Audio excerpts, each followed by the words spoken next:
Some new sentiment data came out today. It's Thursday, folks. It's Thursday. It's how this stuff works.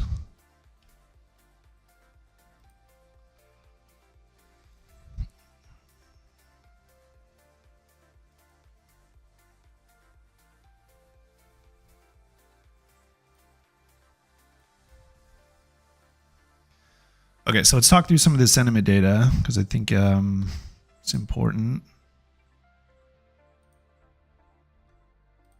Make sure I got all the chats up.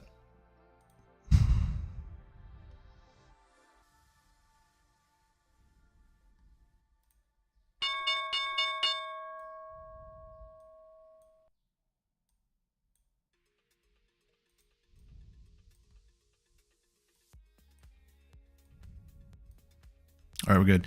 Okay, what's up, Alan? A couple things here. We have new data coming out from a sentiment standpoint. All right, we got the AAII. By the way, I didn't know this, Randy, but they completely revamped both the AAII and the NAAIM website. And you can like pay to vote now on the AAII investor survey. New data just came out though. 34.7% bullish. 37.9% bearish, 27.4% neutral. So continuing to see that kind of risk-adverse posturing in the market. Would have expected after this last week that maybe more people would be bullish because the market has done reasonably well, particularly semis. Yet we're not. So still, in my mind, this AAII stuff, is there a quantifiable edge here? I mean, Randy, you've done some work on this, so you can step in if you want. But in my mind, I think that this is more, maybe now that people can pay to vote, I don't know if it'll be gamified or not, but here's an interesting correlation that I'm just thinking off the top of my head. The prediction markets, I just read something. Prediction markets had a better hit rate on predicting who was going to win election cycles in the United States than any other poll. So if prediction markets can nail it, you would assume that it's because it's like the aggregate of public opinion, if you will. And there's money there to be made, obviously. Well, if you can pay now to vote for the AAII investor survey, do you think that maybe that might start normalizing as well? Because we already know, exactly. It's very noisy. We already know that it's highly partisan. Don't care if you vote left or right. Doesn't matter to me whatsoever, but it's highly partisan. We know that. There's correlation between a high AAII, number under Democrats and very low under Republicans. And both times are completely detached from what the markets are actually doing. So very noisy. I don't know if this is going to maybe normalize it a little better. That might be good, but still, long story short, we're still below the historical averages in bullishness, and we're at all-time highs. And we've just, we're trading through a market where semiconductors and stuff are, they're not necessarily back to new highs, but they've done very well over the last week, 2 weeks. So interesting to see there. And then also the NAAIM investor number. So if the AAII investor survey represents retail traders like, us, the NAAIM are professional investors and money managers, etc. You can see here that the green line with the S&P 500 is up near all-time highs. The NAAIM number is the exposure level to stocks, essentially. You can see over time how the professional money managers and investors tend to crowd the top during short-term tops. We're nowhere near 100. We still have probably another week to get fully allocated, and then we'll see if they actually push up above 100, meaning they're introducing a little bit of leverage. Over 100, right? Over 100% allocated. We're not seeing that. We saw a historic route to the downside earlier this year, so they were able to actually nail that drawdown. Shout out to them. They were not, by the way, they were not always able to get out in time, right? You can see back in the Trump tariff tantrum in 2025 that a lot of professional money managers and investors got caught in the drawdown. That most people did. But these guys are not like a cheat code, if you will. Having said that, the S&P 500 and the level of exposure is diverging, right? The S&P 500 up at all-time highs, and the level of exposure was actually drawing down a little bit. So looks like we're sitting somewhere probably mid 80s to maybe around 90 right now from an exposure standpoint. And actually, this is what, April? Has this even been updated? Am I crazy?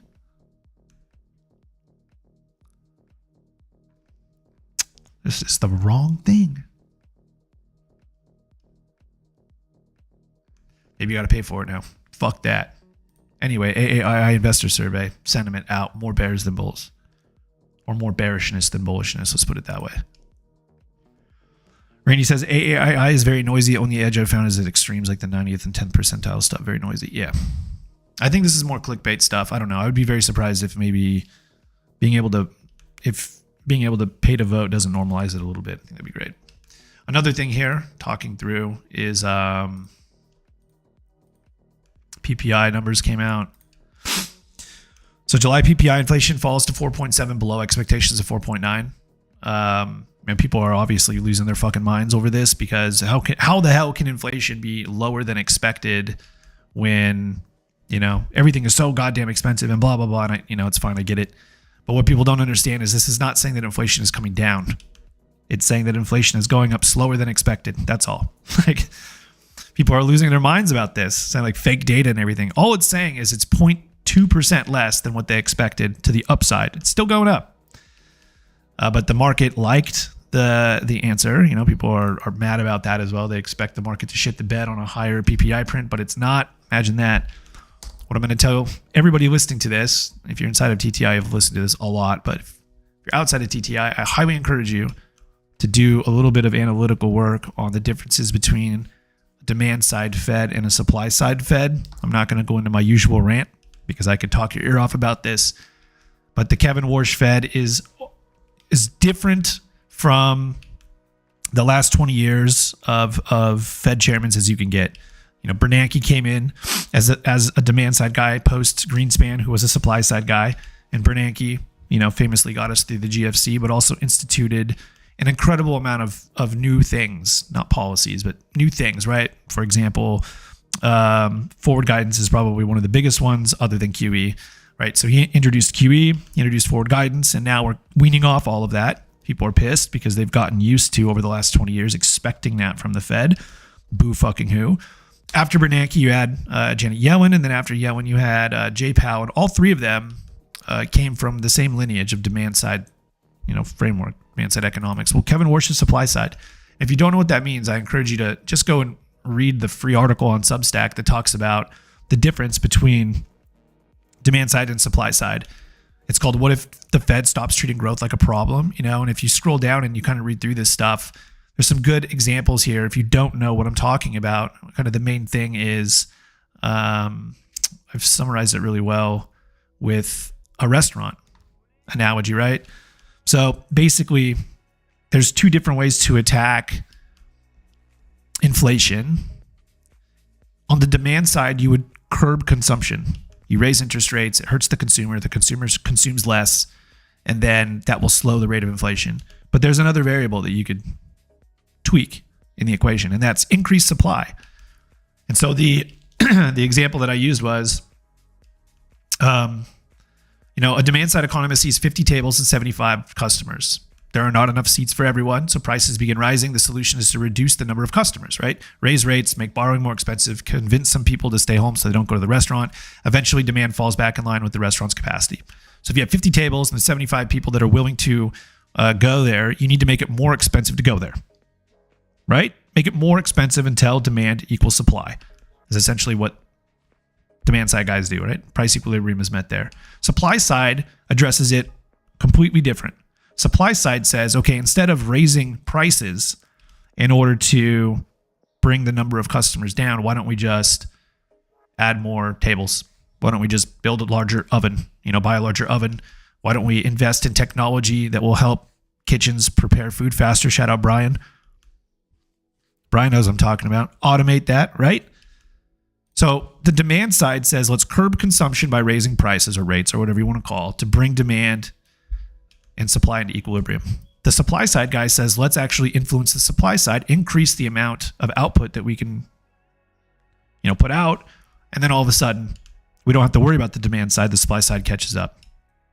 It's two completely different ways of attacking the same problem.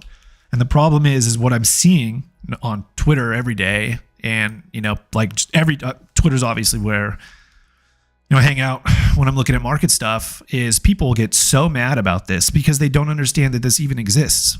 A lot of the older guys that have been in the markets for 20, 30 years have become accustomed to demand side politics, frameworks, all of this stuff. They've built their careers around it. And Kevin Warsh represents a radical change and they're pissed. You could be as mad as you want. You could, author 70 Substack posts a week. You can autistically rant on Twitter. You can do whatever you need to do. But it's not going to change the fact that the demand side guys are out and the supply side guys are in. And if you're not willing to adapt to that, you're going to be mad until Kevin Warsh is out. And who knows who comes after Kevin Warsh? Who knows? You're going to be in for a bad couple of years if you're unable to adjust. So I encourage you to read through this. It talks through this in depth. And kind of what Kevin Warsh and Scott Bessent are looking at in terms of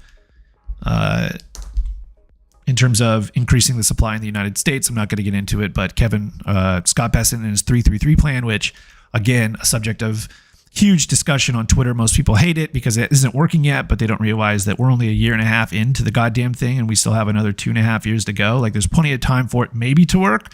I don't know if it will. I'm not saying it will, but the goal is to have it done by late 2028. That was, what they said when they first started instituting it. We'll see if it's happening, but encourage you to go and read it over there, thetradinginitiative.substack.com. It's free read. All right. Cool. Matter of fact.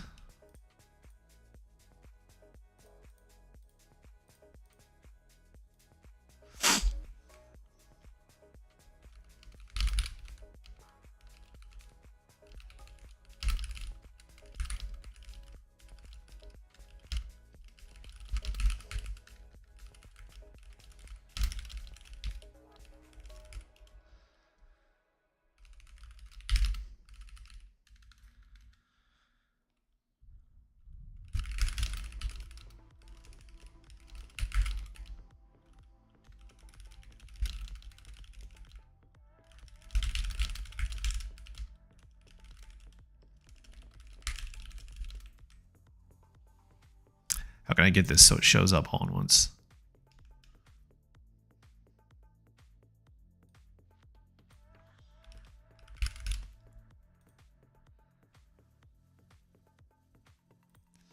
There we go. We'll see. Example saved your understanding? Cool. Yeah, the example was I was trying to find different ways to do it. I think that was a ChatGPT underhand pitch. I wrote it, but he gave me the idea, and it makes sense to me, so that's cool. All right, let's look at markets.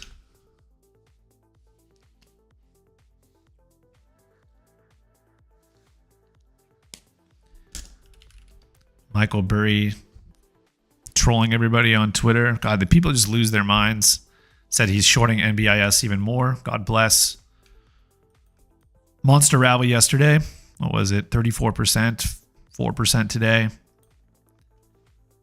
Did you guys see somebody went through and tried to find his actual prints on the chain and they couldn't find him? Or I don't know. Actually, I might be slanderous. I shouldn't say that, but he might be there. But there was a question of if Burry is actually shorting these things, where's the volume on the chain?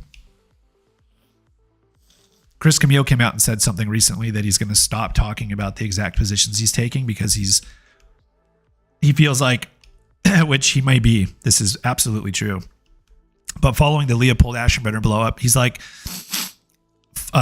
he's enough in the spotlight to where, maybe hedge funds and stuff realize that he controls potentially, a decent amount of liquidity with his following on Twitter. This is not saying he does it on purpose, but just because he has such a big audience.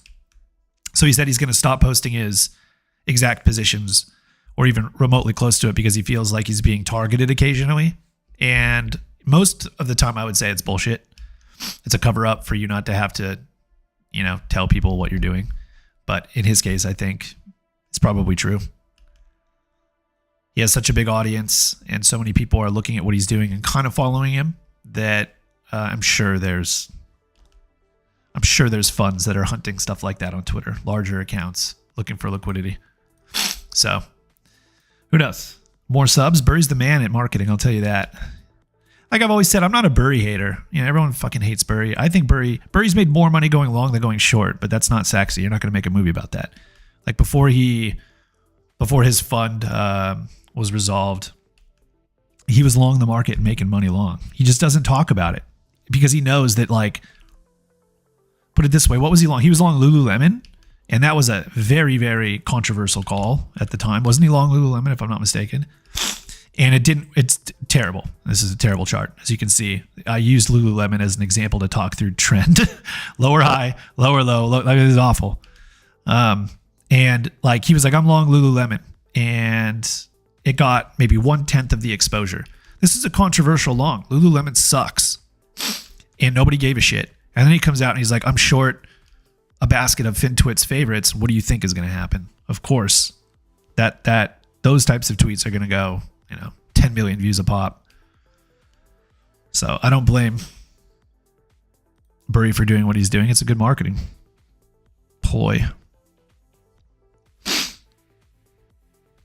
Yeah, dude. So what happened with Leopold and Citadel? Obviously, I don't know everything about it. Nobody knows exactly what happened. We have a lot of information out now. But all I'm going to say is, as much as people want to talk shit about Jim Cramer was a goddamn shark in the 90s. Jim Cramer was a killer. Ran a fund, went after other funds all the time.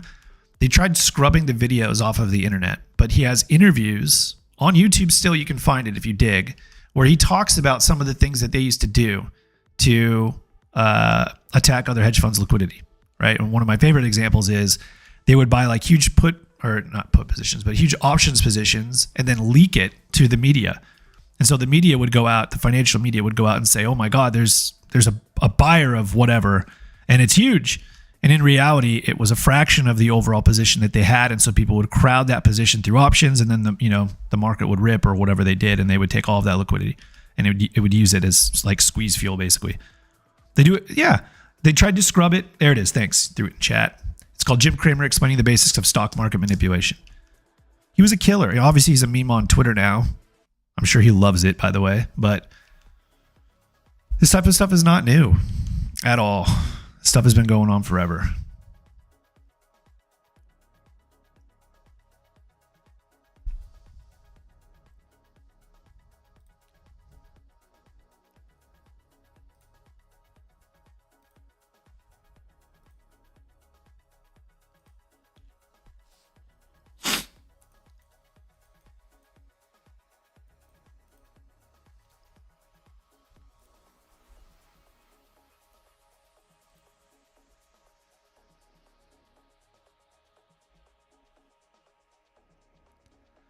We finally getting the move in regional banks. Financials are already up there, but regional banks lagging a little bit.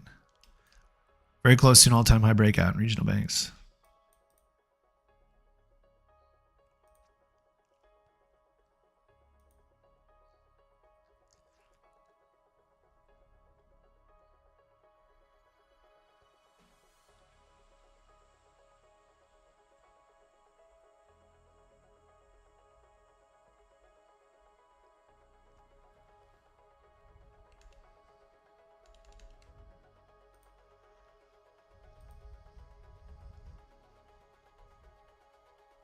What the fuck? I thought Cisco's earnings report was absolutely phenomenal. Weren't they at all-time highs at one point? Didn't they gap up after hours? I have no position, so I have no idea, but that's crazy. Holy shit, there's a lot of space there. Not a good look. First move was all-time high. They must have said something during guidance. This looks not great.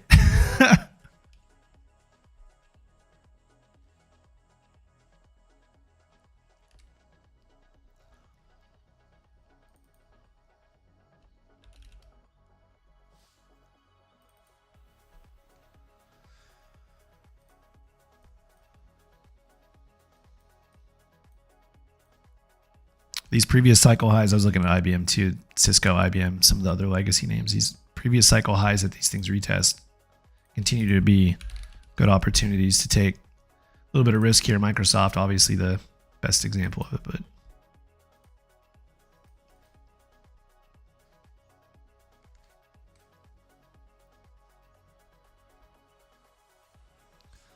smoking's back. Philip Morris and Altria up. One of these is close to an all-time high. It's Philip Morris.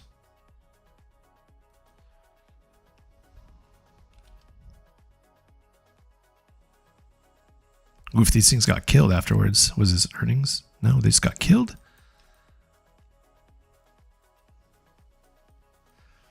Well, this is good.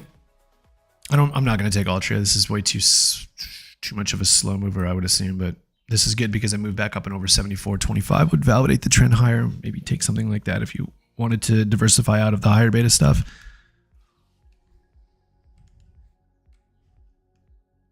Both of those got hit pretty hard.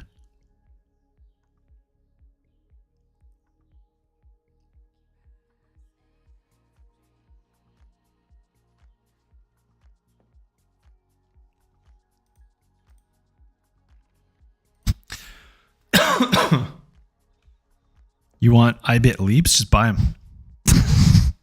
That's what you want. Buy them.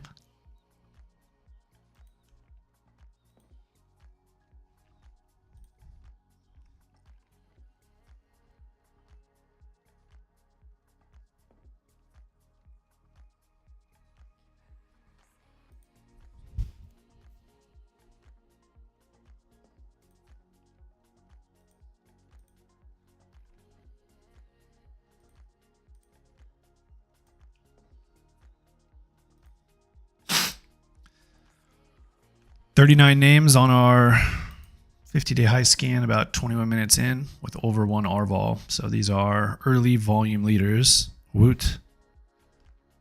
We got the move on ET, or we're getting the move on ET. This is our slow moving oil pipeline name. Threw our hat in the ring on this one and it's finally going. Don't worry, TradingView. I can wait 32 seconds for this chart to load. It's cool. Coming up into a decade highs here. Very close.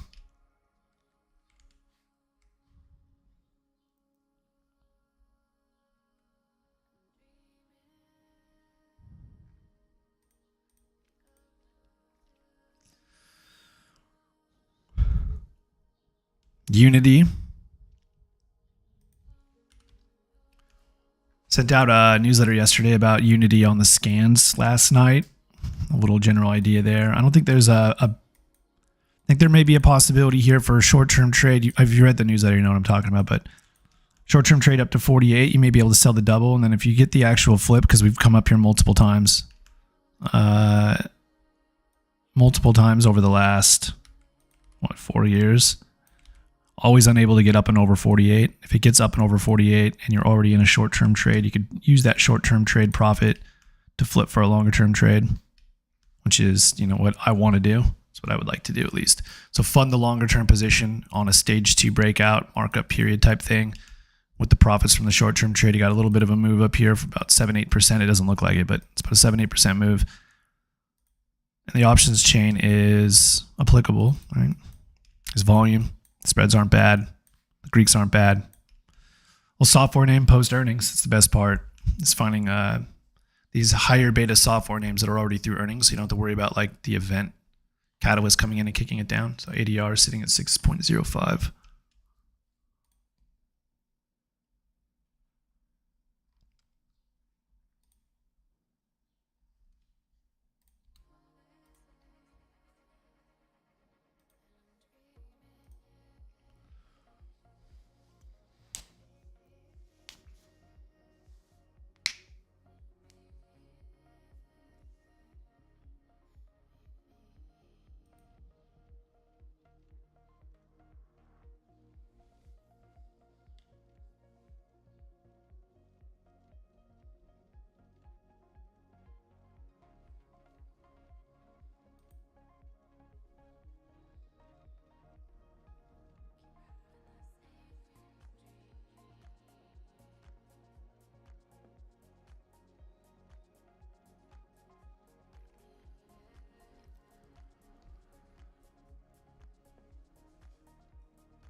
So an interesting thing about shipping names. What was it? The dry bulk index is sitting at, is it all-time highs or very close or multi-decade now? Not even all-time highs, but it's up off of the June 25. This is price of shipping, which is being impacted by the Iranian conflict. A couple names that come to mind. I know we don't have any positions in these now, but we used to trade these. Starbulk is one of them. Interesting setup there above 30, 31. Marine shipping. Good old Greece. Starbulk. Arvin, I know you have this position. We traded Zim at one point.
Still own it? Sweet.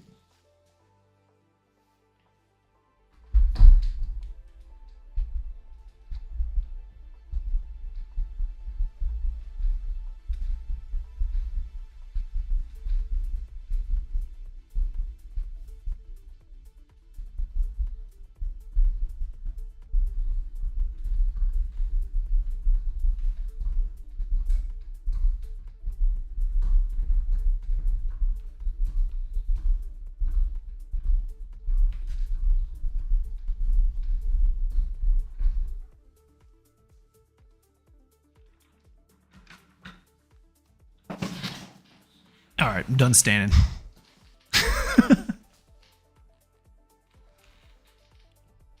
Yeah, the software names are moving. Yes, they are.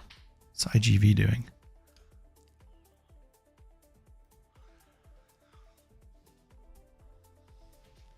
You know, internet and software stocks over the last couple of weeks have outperformed semis, and like nobody wants to own this stuff right now because everyone's trying to buy the Aschenbrenner blow up stuff, and I think it's just such a waste. There's a real opportunity here where nobody wants this stuff, and it's flashing the go sign.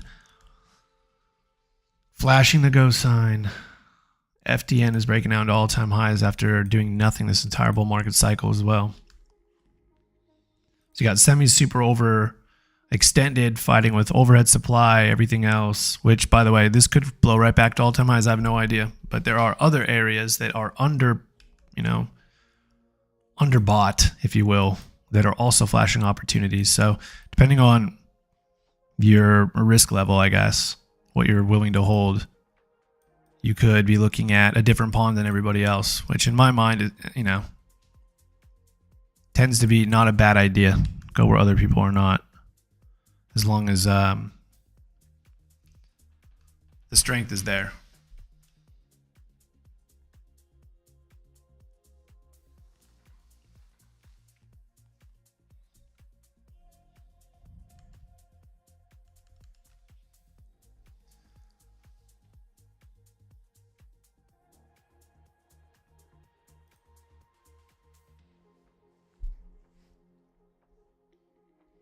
We can look exclusively for semis that are holding up better.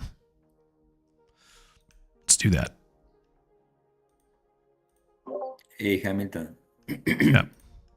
So I'm doing something wrong, and the problem is that I'm not aware of the IV, right? Sorry, the implied volatility. Yeah. So I bought stocks SOXX, right? I don't remember, a little bit back, like a week ago, 2 weeks ago, I can't remember. And I still have not made my money back, even though it's much higher. And so I'm laughing at myself for that. But basically, the only way for me to look at implied volatility that I know of is to think of swim. Think of I think it's swim. something. That's it. Um, and it's just not friendly enough for me to use it so much. But I guess that's what I'm gonna have to do. What do you Use do? use Market Chameleon. That's what I use. Market Chameleon. That's right. I'll send a link in the Discord. Very clear chart. I'll show you an example. I'll pull up stocks right now. You don't have to tell me exactly what you bought, but tell me the delta that you bought as well. Oh, I bought something way out there. Give me a second. Let me check. Delta. So, how do I know what delta? Trade price, mark, PL. How do I know? Give me a second. I know how to. I need to look at the trade. You're a smart guy. You'll figure it out. I figure out. About being smart, I don't know. Let's see. Oh, I bought in the money. Delta 0.59 is now. That's what it is now. 0.59. I bought in the money, and I still have not made my money back. This is so retarded. So you mean Here's a like you're not up 100% is what you mean? Like I might have bought at the money at the time, and now I'm in the money. So it Yeah. might have been like, right? I'm in the money now. That's generally good, I unless see you it. bought super short-term stuff.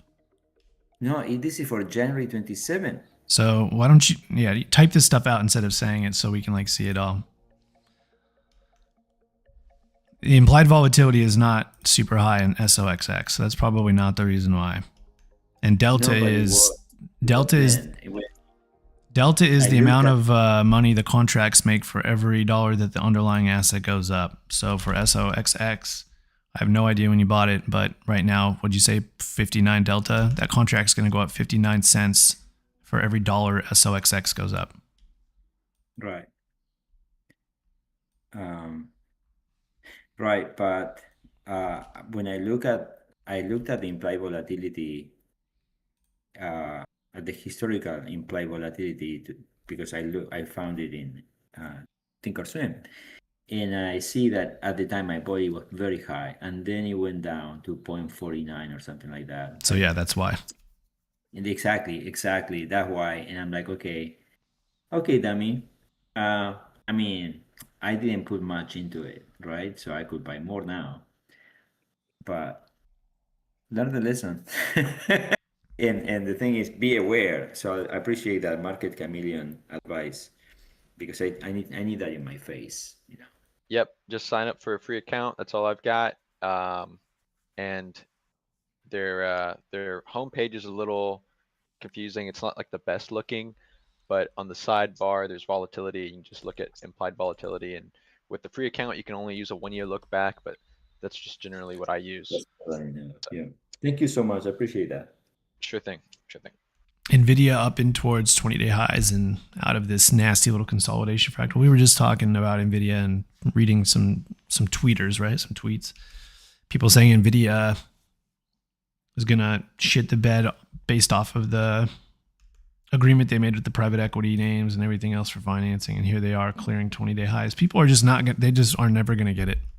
They're never gonna understand that like the market does not give a shit about the fact that they think that this is all a scam. I don't know how often do you need to like short this market and lose your money before you realize that maybe you're wrong? It's insane to me. It's crazy. It's crazy to me. Bubbles are not rational whatsoever, right? We know that. Like, this is going to get a whole lot crazier than what it already is. So if you're mad now, be prepared to be way more mad later. That's all. It's human behavior mapped out over, instead of like days or weeks, quarters or years, or in this case, decades, going back to 2013. It's all one massive cycle. That great quote from Margin Call where he goes, "We can't help ourselves," right? And he like talks about all the different crashes throughout history. We can't help ourselves. It's the same thing over and over. There's different themes throughout all of them. There's different trading vehicles throughout all of them. But the central idea is we will run this hot into the end of the secular bull market and then implode like we did countless times before. And so trying to get in front of that like idea is, at least for anything more than a short-term basis, is insane to me. It's crazy. So I remember I have on Twitter a account that says, that's Easy Money Fades, because all they did in like 2023 is doom post that it was a dead cat bounce. Nvidia is overvalued. Nvidia dropped 70% in 2022. 70% in 2022, and yet people still said like it's overvalued. Bears can't rationalize anything. Like I was just having this stupid conversation with a large account on Twitter where they were like, Palantir's up 38%, and I was like, Palantir drew down 50%. Shorts made their money, right? Like, the stock doesn't have to go to zero for a short to make money, folks. What the fuck is going on? What is this crazy clown world people are living in? Like, it's just like if a long goes up 30% or whatever and then reverses, and people are like, you longed it, you're an idiot. I'm like, I made money. It went up 30%. Do you not understand how this works? If you're long a stock, it doesn't mean it's going to infinite. And if you're short a stock, it doesn't mean it's going to zero. And so, like, Nvidia was down 70%, and the bears are like, it has to go to zero. I'm like, in what rational world do you live in? So my Easy Money Fades list is filled with people. And by the way, I don't check it anymore because whatever. But if I did, I guarantee you if I went through there, the same accounts would be doing the same thing, just with different tickers now. Doom posting. Like, that's what they do. I mean, one guy who I think is hilariously wrong all of the time, and I'll publicly call this guy out, is Dario CPX, I think. I have him. I think I have him muted or something because it's just absolutely ridiculous. I have him muted. This guy, I remember when he made his account, he had like 5,000 followers, and it was just like nothing but just the trashiest Doom content ever. And now he has 116, and it's still the trashiest Doom content ever. And I'm, this stuff sells. That's what people crave, the Doom porn. It's fine.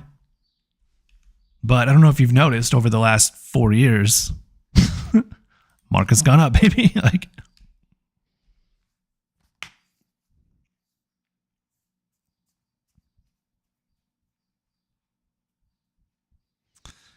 the yen carry unwind guy. I'll put my hand up and say I thought that was going to be potentially the big one in August of 24.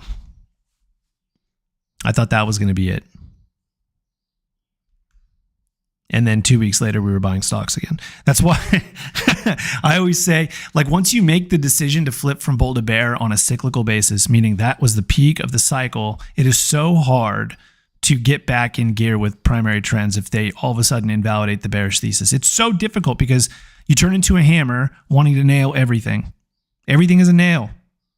You want to hammer it all. So every new high, you're shorting. Like, no, that was the top. And then all of a sudden, the market's 15% higher than where it was when you thought the top was in, and you've just lost a large portion of your account, and you're mad. But the worst part is you're not mad at yourself. You're mad at the market. So there's like no constructive lesson that comes out of it, nothing. So I thought the July/August of 24 was potentially a cycle top. I thought that Japanese yen carry. I mean, I know the ramifications. If that thing really blew up, what would happen? But it didn't. It was a little 1 to 2 week spat. Where is it? And then the market just continued to go. And as a matter of fact, our best trades we put on were right after that year in 24. So I'm not married to a bearish thesis. If I think something's going down and it doesn't go down, I just go, that's fine. I'm wrong. Let's get back into gear. The 24 drawdown here was right here. it doesn't look like anything now, but at the time, this was a relatively fast corrective move down, 10%, something like that. I mean, that was a pretty nasty move. And then really what happened was over the course of 3 days, we drew down 7%. That was tough. That was not fun. And then a week or two later, we were right back up in towards some moving averages that to me are important. And we were like, we should probably start buying stocks again because the market did not, end. It didn't blow up. And I think the best trade we put on, if I'm not mistaken, was the meta trade. We put on a meta trade post blow up somewhere right here, and we wrote it. It was a good trade.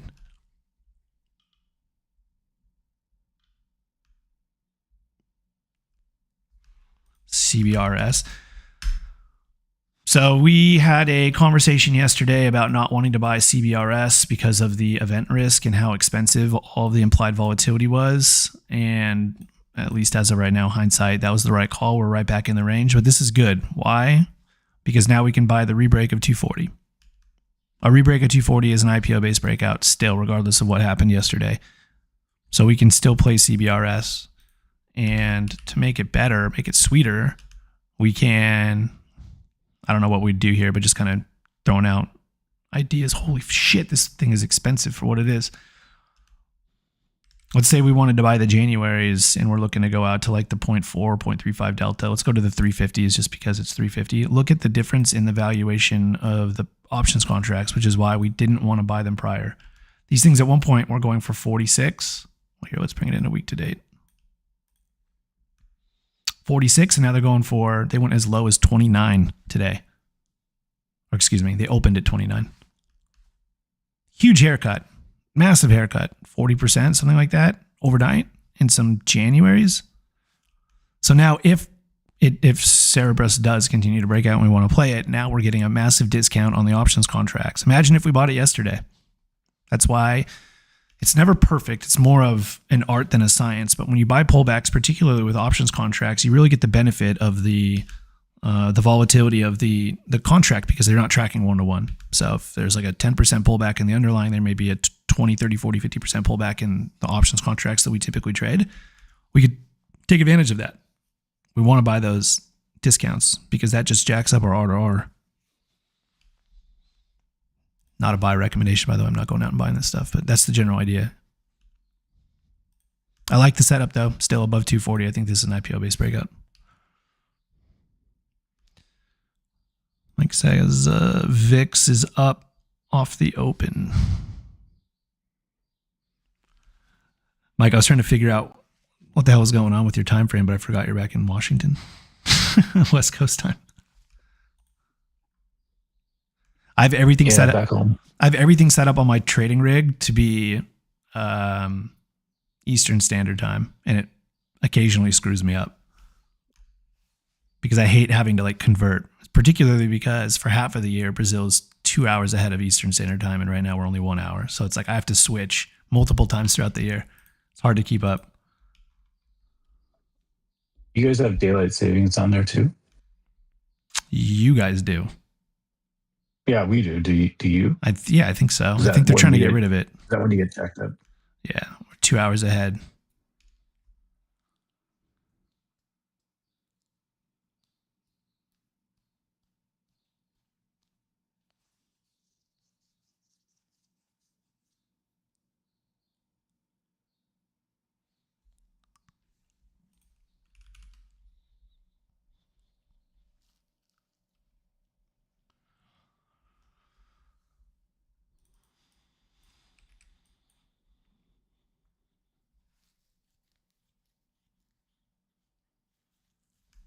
Rocket.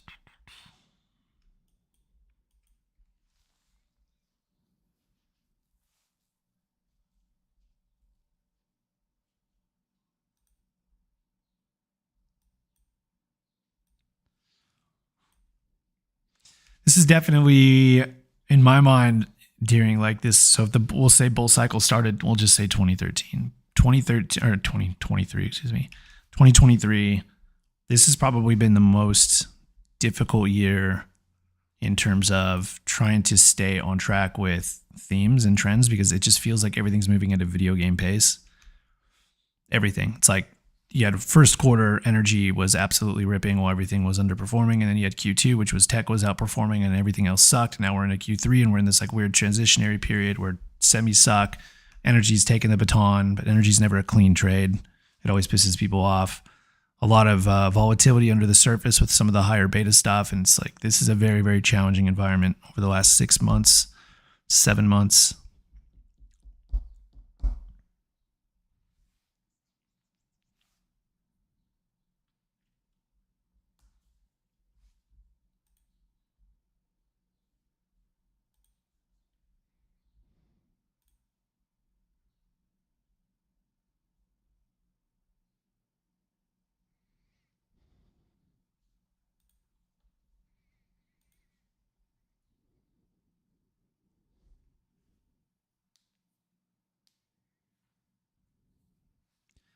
Here's an interesting, did Airbnb just report? So we were kind of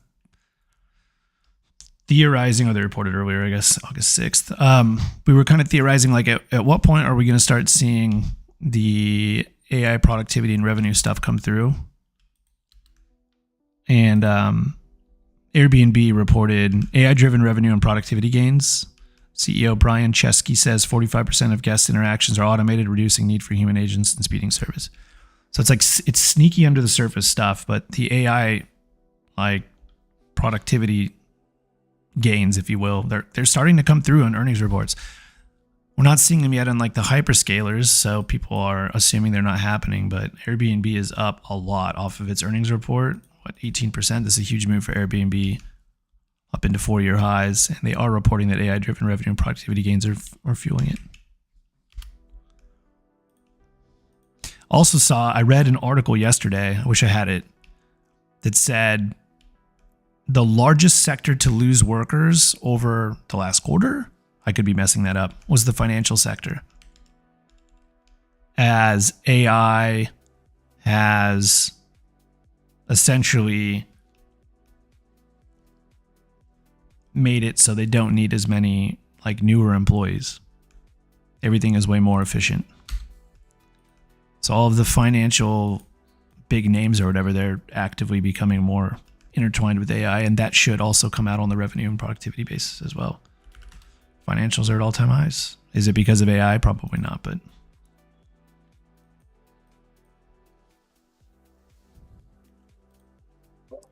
that makes a lot of sense. Imagine you have all these juniors that come and ask you these stupid questions.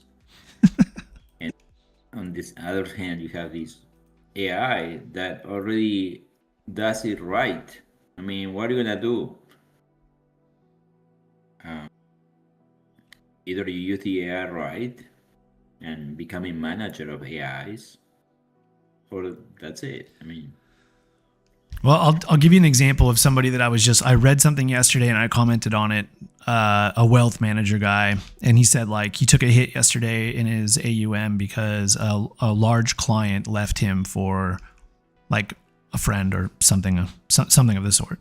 Even though the client and the wealth manager had worked together for years, they'd saved a lot of money. Like he was doing very well for this individual, and this individual just left because the other friend is in the same industry, and that's how this stuff works. And so a lot of, at least on the wealth management side, like 99% of it, seriously, is not technical skills, particularly with tools that we have now. It's building relationships. And some people love it and some people hate it, but it's true. Wealth management, and even if you work, so like I worked at Merrill, and your numbers mattered, right? Your performance mattered. But really what mattered was how much your upper management liked you. Were you likable? Like, did they want to go out and have lunch with you? Would they go out after work with you? It mattered a lot. Office politics matters a lot. So with AI coming in and like reducing the number of newer people in there, those inner market relationships are going to matter even more. And from a wealth management standpoint, with all of the automation that's going around right now, like, again, the technical prowess is going to, like, that portion of, your ability to like save clients money and like all of this stuff is probably going to become, I don't want to say less relevant, but it's like more people are going to do a good job. And so like those relationships are going to matter more. So it's like one of the byproducts of AI is going to be like, it's going to force more human interaction, because the difference between an elite wealth manager and maybe a good wealth manager is going to be very marginal at best. So one of the, I don't know if it would be good or bad, but one of the byproducts of the AI stuff is that, I mean, yeah, I remember when I was working, I got hired on at Merrill, like right at the tail end of the GFC. We were still going through it. And as my, as one of my mentors, I suppose you could say at the time, said they just needed bodies in seats. That's it. They needed bodies in seats, because during the GFC, like everybody retired that was in the business. Everybody retired. So they just needed warm bodies in the seats. That's fine with me. Got my foot in the door.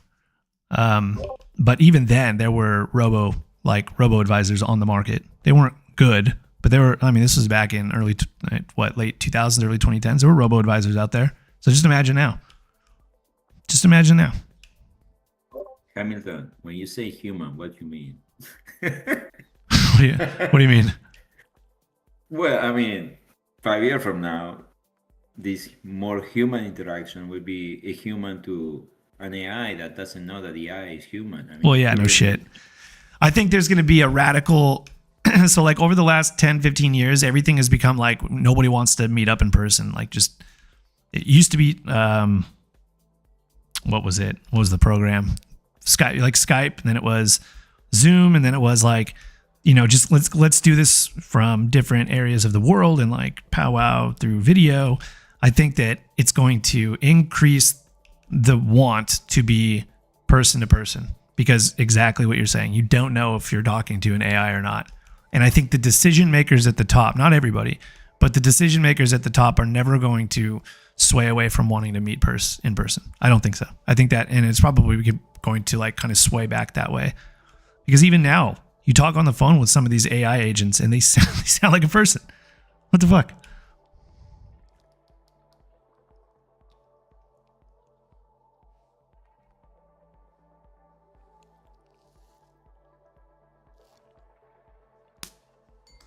I was using Grokbot yesterday, by the way. So I've used OpenClaw, I've used Hermes, and now I'm using Grokbot. And Grokbot is incredible. It's absolutely better than OpenClaw, at least from an idiot standpoint like myself. Absolutely better than OpenClaw. Hermes looks better, not gonna lie, but Grokbot, like, it's so easy to use. And I think that's where Hermes and OpenClaw really fail. Is they're more dev focused. Like it takes time to like build all of the things you need, the processes, the tools. Grokbot, you just like the first bot you talk to is a chief of staff, and it's basically like, how can I automate something for you? And you're like, oh, I want you to, I don't know, go through my emails. And it's like, here you go. And it spins up an agent that's specifically focused on managing your email inbox. And then you go back to the chief of staff and you're like, what else can I help you solve? And you're like, I don't know, I need like Stripe reconciliation with a member directory, and then I need you to tell me which members are coming up on billing and which ones are canceling and which ones are this. And it's like this really advanced long thing. I was doing it all last night, and it one-shots it. It's insane. It's fucking crazy.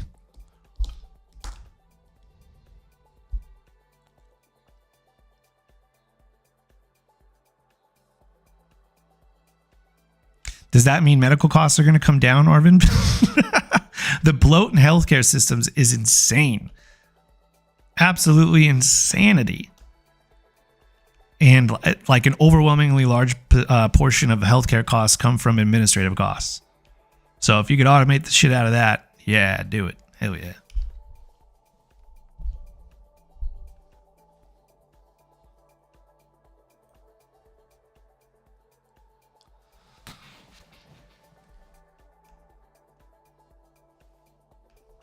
Sorry, I wasn't looking at chat. Trading those leverage shares options contracts sucks. Yeah, I agree. I would never trade options contracts on a levered ETF.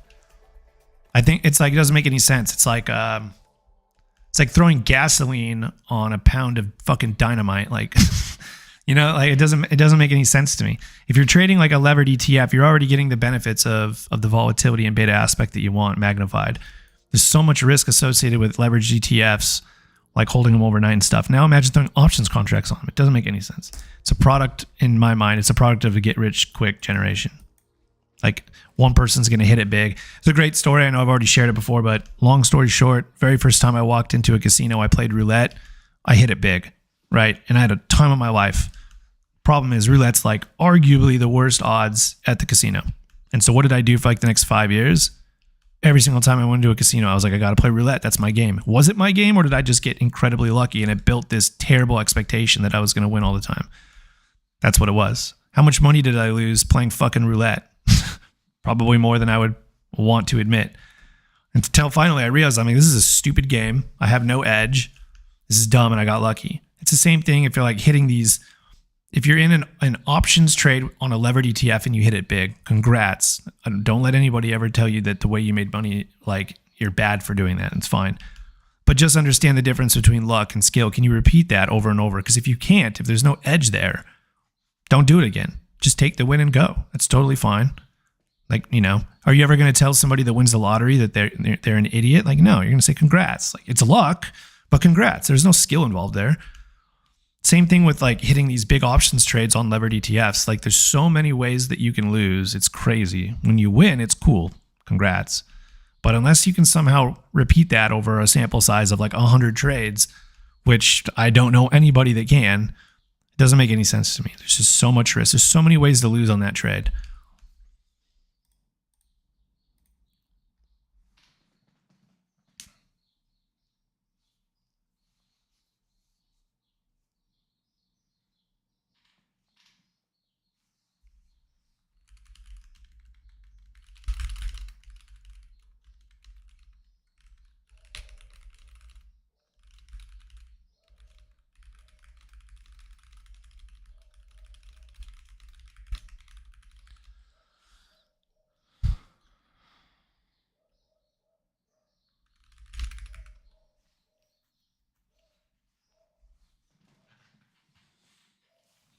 Yeah, one of my favorite fallacies is like when people are walking through a casino and they see the roulette like board, and it's like there's 10 reds hit in a row, and they're like, it's got to be black this time. I'm going to that one.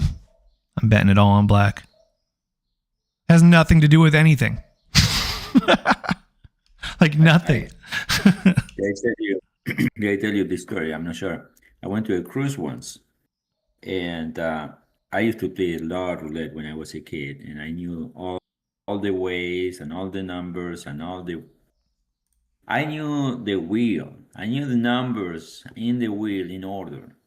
So I noticed the guy was trying to throw zeros. So the numbers around zero came up much more often than the other ones. So I would bet rows and halves, and in a way that it was not obvious, but it was heavily biased toward the numbers around zero. And I was pulling chips and more chips and slowly putting more chips. After a while, the lady comes and like, how are you doing this? I don't know. I walked out with a couple $100 after they replaced the croupier and he messed everything up for me. But that was fun. It was fun. I think I was 21 when I first did it down in Vegas. Like I said, I won early. And so I won enough money to where I could sit at the table all night with my boys, getting drinks. I was throwing like chips at the dealer. It's just a total fucking idiot, but I was having fun and great time. And at the end of the day, I think I ended up losing only like $100. Some I don't remember what I was put down on the table to begin with, but I hit it right off the bat, and I had enough to fund all like the night. So it wasn't a complete waste. But again, that built an expectation that I was going to be able to do that every time, and I never was able to do it again, ever. I was just on a cruise a year and a half ago, right? We did Brazil, we did Buenos Aires, we did Montevideo, right? We did like the whole southern cone type thing, and there was a casino on the boat. And in Brazil, casinos are illegal, if I'm not mistaken. There might be like a very few amount of them that have like government licensing, but it's not common down here. It's mostly illegal to run casinos, right? So there's a casino on the boat. And so like my wife was there, her family was there, and I was like, let's go to the casino. You guys have never gone. This is great. And they're like, you're going to have to show us how to play. And I'm like, I got the game. Don't worry, baby. Roulette. And we sat down, and I was like trying to teach my wife like kind of the ABCs of roulette. And she was like, this game sounds really fucking stupid. And I'm like, well, you're not wrong, but let's go ahead and try. And over the course of like 10 minutes, lost all of the money that we had. And she's like, I'm never doing this again. This is terrible. And I was thinking to myself, there's not a better outcome from the very first time you gamble at a casino than losing everything and making the decision to never go back. That was the right play. I wish that happened to me at 21. I wish I walked in, lost it all, and was like, this is just dumb, and then never did it again. But of course, it doesn't happen that way. You always win a little bit, you get addicted. Well, not addicted, but build a bad expectation. This is the story that made me understand what was happening. My sister goes in to a casino in somewhere in Argentina. At a beach in Argentina, and she was down to her last chip with she and her friend, and they were like 18, 19. I mean, young girls, right? And they asked, look, this is our last chip. What is gonna come out? And the guy says 17. So she puts that chip on 17. 17 comes out. She wins. They give her the chips, but the croupier never takes out the chip from the table. So 17 comes out again. Tell me the chances of that the number the croupier said comes out twice in a row. It's all rigged. It's all rigged. We have a short-term position on PayPal. It's up in towards 50-day highs, coming down intraday, but something to consider here. This is talked about this. This is your stock BEP into a COD setup. We bought it. We're looking for a short-term move up. We're getting the 50-day high move today. We'll see if that continues to go up. Talked through Unity on the newsletter yesterday. Did not officially go out, but if you read the newsletter and then read what we were just talking about in Discord, opportunity for a short-term trade up 48. And if it flips 48, there's a long-term opportunity to flip it using the short-term trade. PayPal, not that. Unity is that. Looking at those, let's see here.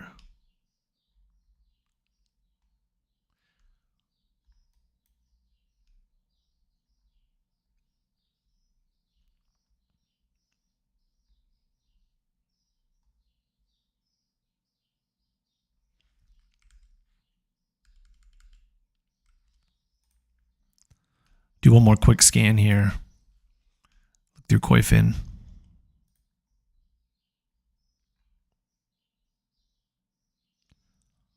Why are weed drugs all of a sudden on the list?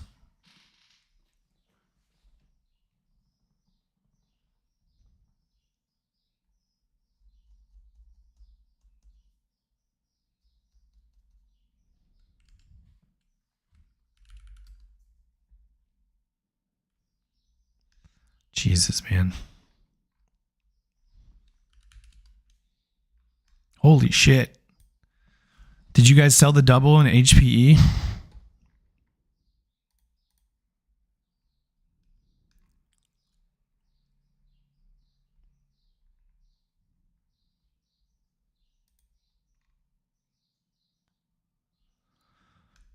I know some of you guys bought the HPE high and tight. Let me know if you guys were able to sell the double or not.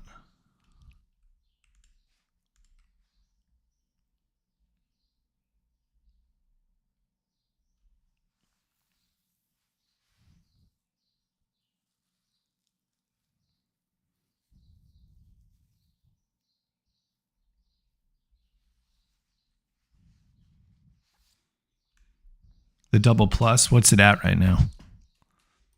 Robert 81.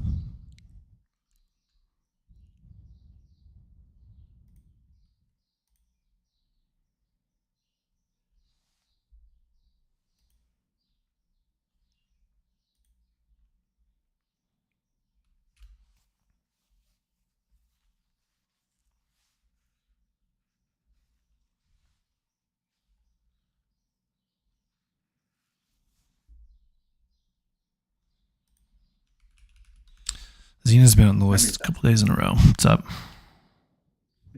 What do you think about this? In my mind, I broke down the market in four places. One dimension is volatility, and the other one is direction.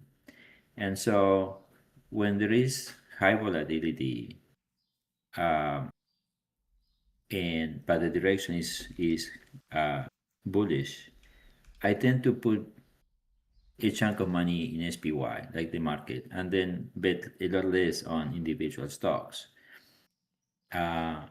Where when there is clear direction and less volatility, I put more money in stocks and less on the market. So for instance, right now, I'm making a good bit of money on SPY because the last month or so have been so volatile. So what do you think about that? I would have to see it. I mean, it sounds fine. You're just taking advantage of volatility. I don't know what you're doing. You're buying like shares. You're buying options contract. I don't know what's going on. It's like, imagine I'm gonna put $50,000 in options, right? And I say, well, usually I buy things that have higher chance of going up, and that's it. But now it's very high volatility. Clearly, we're going up. We formed the bottom, but there is still volatility. This is what I was thinking a few weeks back, right? And I said, okay, you know what? I'm gonna put half of this in SPY because I know SPY will most probably go up. I remove some of the volatility that way, put a lot less in individual stocks. Anxiety goes down that way. I mean, I just, to me, it's more about anxiety control or stress control or just living with myself, right? In this balancing out between market and stocks, when I know I have a sense of direction, but there is high volatility, is what works for me. I don't think we do that here, right? I mean, it's like active portfolio management I mean, it's hard for me to visualize exactly what you're doing, but it sounds fine. Yeah. I mean, first off, I wouldn't put 50 grand into options unless you have like a $5 million account willing to only trade options. I know it's an example, but if you're looking to like, again, it's hard for me to visualize what you're trying to do, but there's options strats out there that will take advantage of high volatility situations, even if you expect the direction to go up, right? You sell puts, you do lots of different things. And you'll make money through volatility contraction. So obviously net buyers, you're making money through volatility expansion if you're already in a high IV state. By the way, high IV in of itself is not bad. It's historically, where is it? Your IVR. So if your IVR is sitting at something like 10 and IV is sitting at like 80, that doesn't necessarily mean that implied volatility is super, super high. It just, you're just gonna have to pay a little bit more to get in because historically speaking, 80 is low, right? So the odds actually of volatility expanding, even if they start at 80, are higher than contracting because you're at the 10% mark or whatever, the 52-week average. So volatility in of itself is not bad, but like let's say IVR is jacked up, we'll say above 50, or as Mike, correct me if I'm wrong, but Tom Sosnoff's like, at 100 IVR, you're selling volatility all day long. Like that's what you want to sell volatility. So even if you have a directional bias long, you can get in through options. But what you're saying is essentially when volatility is high, but direction, you have a general idea that direction is going to go up. You're just buying SPY. Sure.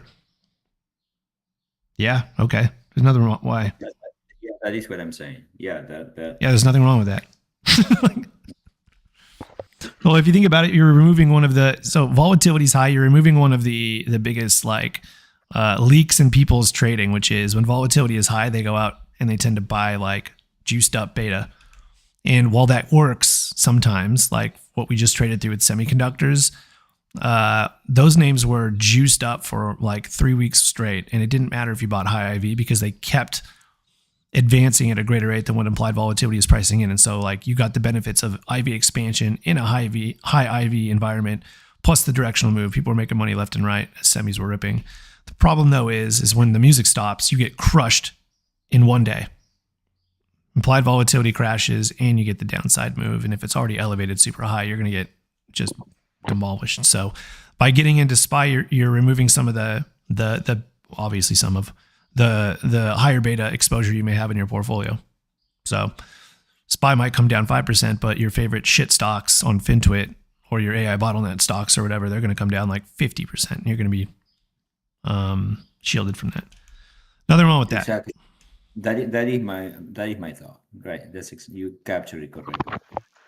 The pairing with volatility and momentum is actually a very good way to manage risk. I know of two like larger, like actual money management funds that do that. They'll take a price momentum, so this is like a rate of change or a moving average, and then they'll also look at VIX or volatility, and they use that to kind of identify the regime. So when you have favorable price momentum and low volatility, that's the best regime. That's when you want to be in your positions with full risk size, or you want to have a beta more than one, right? So you want to really capture the upsides when everything's working great, and then when one of the two factors go against each other. So say you have price momentum going up, maybe above a moving average, maybe above, a positive 100-day rate of change. I don't know, however you want to measure that. But you have VIX also increasing, then that's where you get a conflicting state. So it's more like neutral there. And then when they both agree, but to the downside, you have higher volatility and then price momentum's negative. That's just when you want to completely stay out. So that's a really good model. And that's actually what I use for my position size.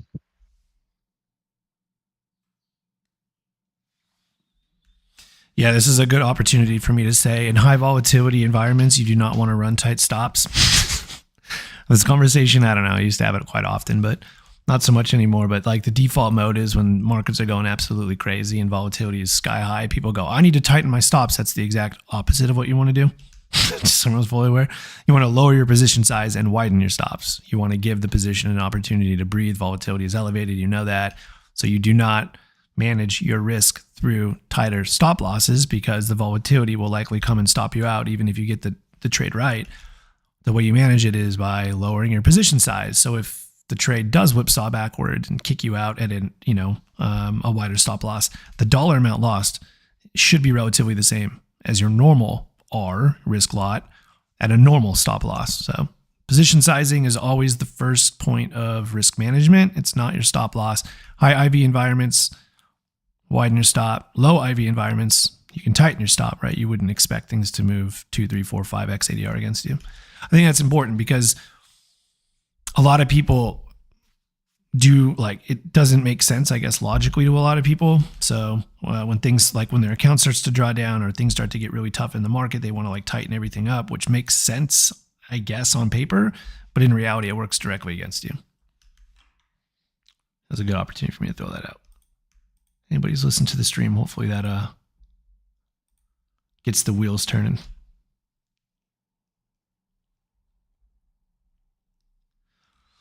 All right, I'm going to stay on for about 5 more minutes. So if there's any questions or anything, feel free to throw them out there and we'll go through. If not, I'm going to go out to lunch. I can hear my kids waking up from their nap.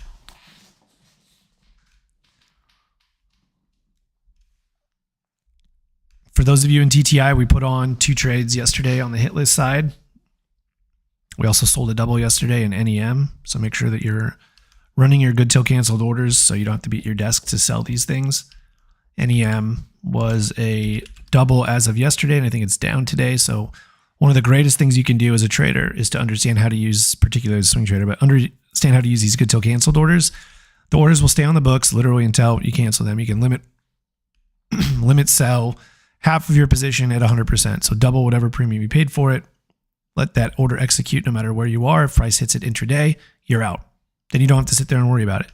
So it's a free trade for us in NEM through the end of the year. If gold miners continue to rip, we're going to make money.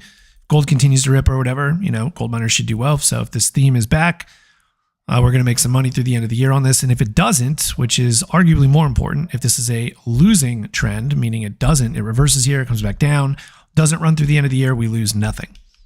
So when I think about the types of positions I want to be in, and this is not normal, most people don't think like this, and it can be very tough transition. They look at a position that they've sold a double on and they go, well, if this thing expires worthless, for example, which is the worst case scenario, they look at that as a loss, and it's not. Let me put it a different way. If you could win $10,000 or lose nothing, would you play the game? Of course. Of course you would play the game. By selling doubles and getting into free trades where you have convexity on your side, meaning the profitability is unlimited if you're in straight calls or whatever. You should play that game 100% of the time. And many trends don't end up forming and running forever. So a lot of them will go to zero. But the ones that don't carry your year. You will have maybe, I don't know, for those of you that have been here for a while, how many big trades do you think in a year that really define your portfolio? For me, it's usually like 2 to 3 trades per year. Define the overall moves in the portfolio. You're going to have like lots of singles, a couple doubles, lots of strikeouts, and then like a few grand slams. And those grand slams are going to very much push your portfolio higher. For me, last year and then into this year was silver. Caught the silver trade right at the breakout. We sold it the week that it topped. Energy Q1, I gave back in Q2 more than I wish to admit in the energy trade, but that was probably going to end up being one of the best trades that I put on in my account this year. We caught energy end of December of 25, so we caught literally the entire quarter. 26, whatever happens here back half of 2026, I'm assuming there's going to be some new trends that come out of the Leopold Aschenbrenner stuff. August tends to be a little bit choppier and weaker of a month. I know seasonality has not played out as well as other years. Actually, the last couple of years, seasonality hasn't really played out, so LOL on that one. But back half of the year in 2024, we had the Japanese yen carry trade blow up that ended up opening up the market, and those were the best trades we put on. In 25, we had the Trump tariff tantrum, market bottomed in late March, early April, and we put on trades that ran through the end of the year. So not necessarily back half of the year, but it was the back half of the year as well. And then who knows? The Aschenbrenner blow up might open up the market for the 6-month run. I do want to point out one thing from a seasonality standpoint. I don't have the chart. Let me find it. Actually, I don't know if I can find it, but presidential election cycle, 4 years. We know that.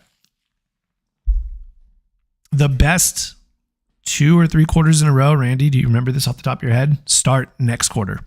Q4 of the second year, Q1 of the third year, and Q2 of the third year are the best 3 quarters in a row in a 4-year presidential election cycle.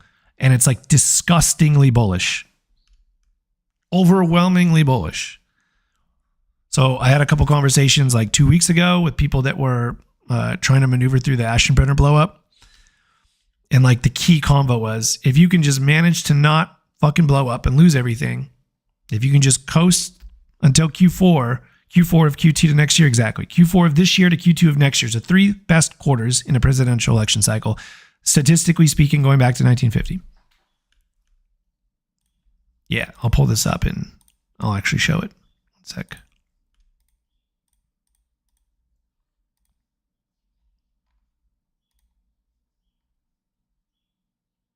Yeah, it's a Dietrich chart. He does good stuff.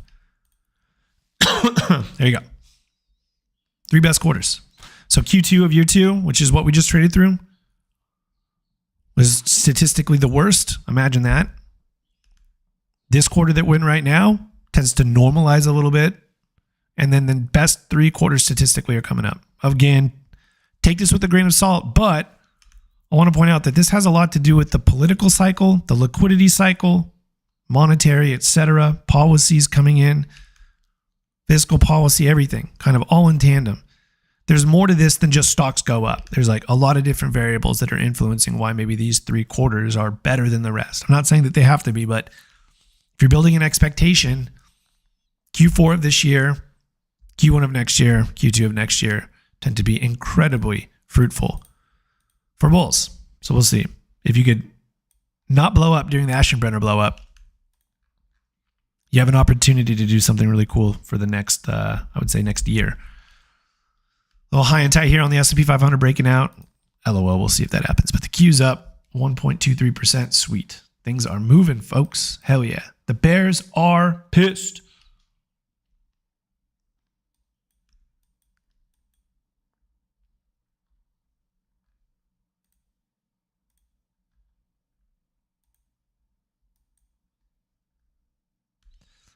Looks like we're going fishing. Software stocks, semi stocks, internet stocks. These things are all moving. So when we come back for lunch, we'll scan the markets and look for those in particular.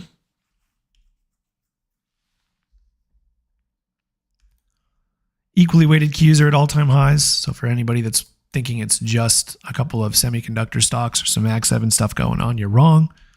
Majority of the NASDAQ is trading at all-time highs. Russell 1000 all-time highs. Equally weighted S&P 500 at all-time highs. You got mid caps at all-time highs or very close. Yep. R2K at all-time highs. Everything is at all-time highs.